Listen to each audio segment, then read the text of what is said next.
मैं तो पक्का बेईमान हूँ, और एक बेईमान आदमी हमेशा बेईमानी निभाता है पूरी ईमानदारी से। मगर ईमानदारों से बच के रहना चाहिए, क्योंकि ये जो ईमानदार लोग होते हैं ना, वो कभी भी कहीं भी कोई भी बेवकूफी कर सकते हैं। अगर तुम किसी सही मौके के इंतजार में थे तो यही था।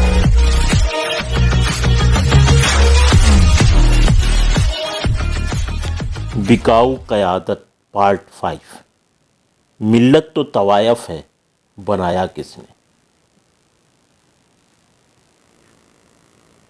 जो शख्स अपने को कायदे मिल्लत बनाकर पेश करे, उसका फ़र्ज़ है कि लोगों को नसीहत करने से पहले अपने नफ्स को तालीम दे, और ज़बान से तबलीग करने से पहले अपने अमल से तबलीग करे। और ये याद रखो कि अपने नफ्स को तालीम व तरबियत देने वाला दूसरों को तालीम व तरबियत देने वाले से ज़्यादा काबिल एहतराम होता है। ये कौल हज़रत अली का है। आइए अब मुशाहिदा करते हैं अपने देश का। देश में जिस तरह के हालात बन रहे हैं, उससे हर तरफ एक खौफ की लहर दौड़ रही है, लेकिन मुस्लिम बिकाऊ क़यादत अपने काम में मशगूल है। हालांकि आवाम में बेदारी के नाम पर अभी तक सिर्फ इतना हुआ है कि मसलकी खाना जंगी में थोड़ी कमी ज़रूर आई है, लेकिन अभी भी अंधभक्ति का आलम वही है। पूरी कौम एक भीड़ चाल में आज इसके पीछे कल उसके पीछे अपने हाकने वाले के इशारे पर नाच रही है। इस रेवड़ की कीमत सियासी बाजार के व्यापारी तय करते हैं और दाम हासिल चरवाहे को होता है। ये कोई नई चीज़ नहीं है, ये हमेशा से होता आया है, लेकिन अब इस तरफ सोचा जा रहा है। लेकिन अगर मैं सही कह रहा हूँ तो बताइए, इससे पहले क्या आपने कभी ऐसा सोचना भी बेहतर समझा था? आपका जवाब नामे है, लेकिन आप खामोशी का पर्दा उस पर डाले हैं। अब जब तस्वीर इस कदर साफ है तो भी हम क्या कर रहे हैं? क्या अब हम बिकाऊ मजहबी क़यादत की चालबाजियों को कामयाब नहीं होने दे रहे? क्या हमें अकीदत की अफीम जो चटाई जाती रही है उसके नशे से बाहर आ गए हैं? क्या अब हम अपनी आस्थाओं के नाम पर बेवकूफ़ नहीं बनाए जा रहे? फिर आपने चुप्पी साध ली है, क्योंकि शायद आप खुद सवालों से भागने के आदी हो गए हैं। खैर, कुछ चेहरे जिस तरह से बेनकाब हो रहे हैं, उसके बाद आप कुछ बोलना तो ज़रूर सीखे हैं। अभी खुद को बड़ा मुस्लिम कायद बताने वाले ने बड़ा बयान दिया राष्ट्रीय स्वयंसेवक संघ यानी RSS के बारे में। उन्होंने कहा कि संघ अब सही रास्ते पर है, उसमें बदलाव आया है। ये बयान मौलाना अरशद मदनी का है। अब फिर सवाल आपसे ही होना है कि संघ सही रास्ते पर है या मौलाना रास्ता भटक के हैं। मैं ना मौलाना पर कोई टिप्पणी कर रहा हूँ, ना ही संघ पर। बस एक सवाल आपकी तरफ उछाल रहा हूँ, ताकि आप अगर ज़रा भी हिम्मत कर सकें तो सही जवाब दें। अभी देश में धर्म परिवर्तन पर बड़ा बवाल मचा है, गिरफ्तारियां हो रही हैं। हालांकि लोग इसे उत्तर प्रदेश विधानसभा चुनावों से पहले माहौल बनाने की गतिविधि के तौर पर देख रहे हैं, लेकिन इन सब मामलों में मजहबी क़यादत की चुप्पी बहुत कुछ कह रही है। आवाम खौफ का शिकार हो रही है और मजहबी और सियासी क़यादत अपनी मस्ती में है। ये चुप्पी सिर्फ इन गिरफ्तारियों पर ही नहीं है, बल्कि वसीम रिजवी का मामला हो या अल्लाह के रसूल की लाइव टीवी डिबेट के दौरान तौहीन का मामला हो, लगातार जारी है और इसे हिकमत का लिबास पहना दिया गया है।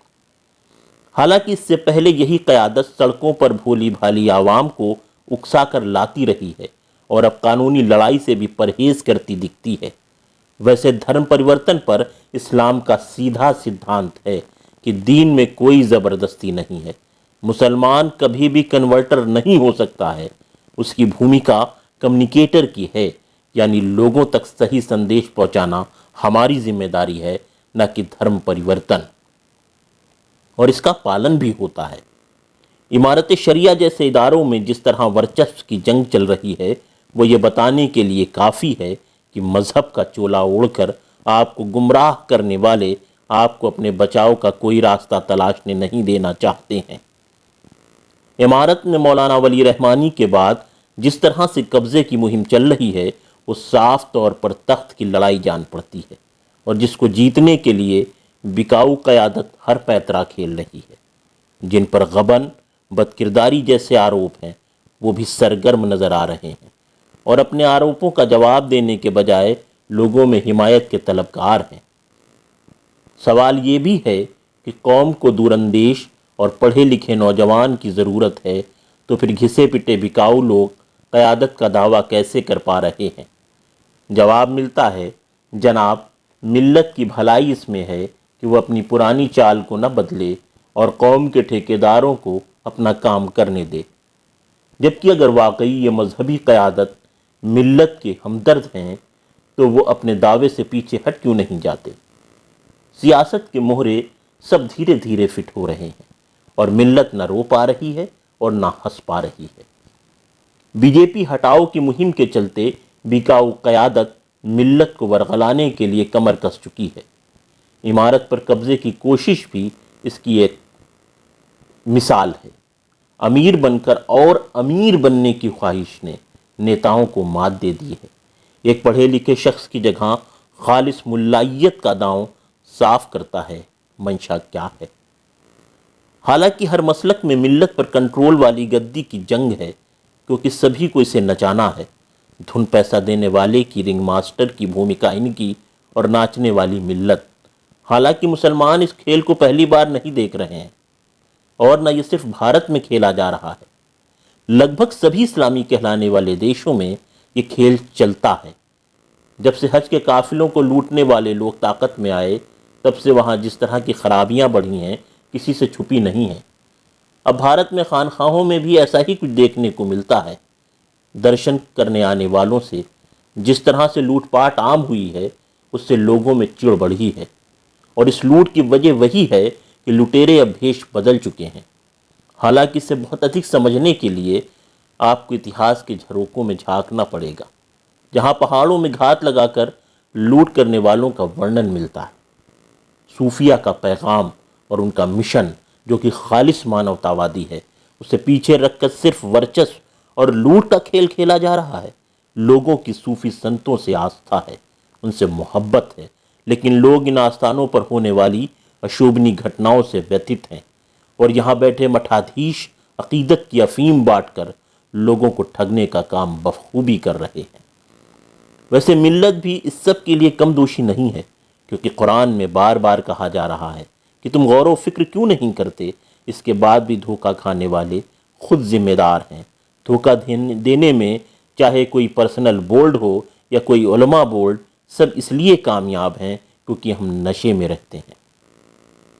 मिल्लत तवायफ बन चुकी है जिसका कोई एक प्रेमी नहीं है, जिसको जब ज़रूरत लगती है इससे फ़ायदा हासिल करता है। हालांकि अल्फाज कड़वा और निहायत भोंडा है, लेकिन हालात के हिसाब से इससे बेहतर अल्फाज शायद मुमकिन नहीं है। चुनाव आने वाले हैं, मिल्लत को सजाया संवारा जा रहा है। अब जगह जगह कार्यक्रम होंगे और सरों की बोली लगेगी। चुनाव के बाद कायद के पास चमचमाती गाड़ी होगी और मिल्लत के पास इंतज़ार और अफसोस। मिल्लत आज अगर तवायफ जैसी बना दी गई है तो इसे ऐसा किसने बनाया, इस पर भी मंथन ज़रूरी है। अब आंखें बंद कीजिए, आपको वही चेहरे दिखेंगे जिनके हाथों आप अकीदत की अफीम चाटते रहे हैं।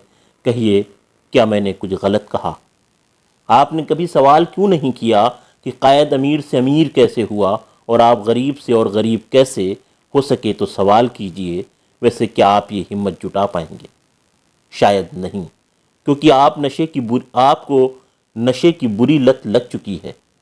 अगर नहीं तो कभी असदुद्दीन ओवैसी से सवाल कीजिए कि आप बैरिस्टर हैं तो किसी मामले में सुप्रीम कोर्ट का दरवाज़ा क्यों नहीं खटखटाते? सिर्फ टीवी पर कानून जानने की नुमाइश क्यों? सवाल चुभेगा, लेकिन हिम्मत जुटानी चाहिए, क्योंकि तवायफ को समाज हे नज़रों से देखता है। हालांकि उसे इस हाल में लाने के ज़िम्मेदार हमेशा सफ़ेद पोश और ख़ुद को इज़्ज़तदार, इज़्ज़तमाब कहलाने वाले होते हैं। ध्यान दीजिए, सोचिए, समझिए, फ़िक्र कीजिए, वरना बिकाऊ क़यादत एक बार फिर आपको बेचने के लिए तैयार है।